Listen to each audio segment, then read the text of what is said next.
ঠিক এক বছরের মাথায় ফিরল ভয়াবহ রেল দুর্ঘটনার স্মৃতি। শিয়ালদামুখী কাঞ্চনজঙ্ঘা এক্সপ্রেসে ধাক্কা মারল মালগাড়ি। সজোরে যাত্রীবাহী গাড়িটিতে ধাক্কা মারে মালগাড়ি এবং যার ফলে সংঘর্ষের প্রতিঘাতে কাঞ্চনজঙ্ঘা এক্সপ্রেসের পিছনের দুটি কামরা একেবারে উঠে পড়ে মালগাড়ি ইঞ্জিনের ওপরে। এইভাবে রেল দুর্ঘটনায় যেখানে গাড়ির ওপর উঠে যাচ্ছে, সারা ট্রেন, প্যাসেঞ্জার ট্রেন মালগাড়ির ওপর উঠে যাচ্ছে। যত বোকাচোদা মিলিয়ে রেল মিনিস্ট্রি চালাচ্ছে, রেল চালাচ্ছে, it's a crime by them. এত জনগণ যেখান দিয়ে যাচ্ছে সেখানে তোমাদের মিনিমাম রেসপন্সিবিলিটি নেই বোকাচোদা।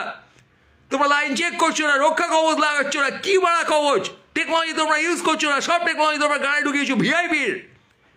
আজকে একটা বোকাচোদা মিনিস্টার ওইখান দিয়ে যাবে, 10 বার চেক হবে লাইন, 100 বার চেক হবে। তুমি আমি দুর্ঘটনায় মরবো, তুমি আমি বেঘরে মরবো। আজকে ওখানে যারা মারা গেছেন তারা টাকা দিয়ে মারা গেছেন। যে মালগাড়ির ওপর গাড়ি উড়ে নৃত্য করছে, তামাশা দেখাচ্ছ তুমি এখানে, সার্কাস।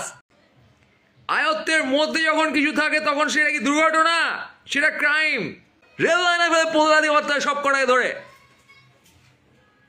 ওই রেল লাইনে গোটা মিডিয়া চারপাশ দিয়ে ঘিরে ধরবে।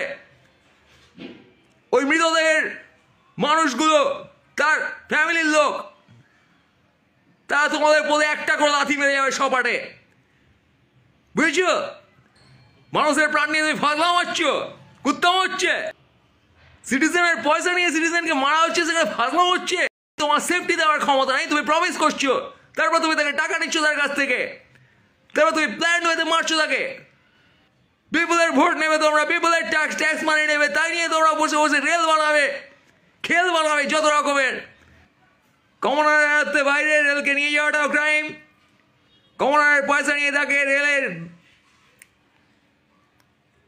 ইনফ্রাস্ট্রাকচার ডাউন করে রেখে, সেফটি মেজার ডাউন করে রেখে মারাটা ক্রাইম।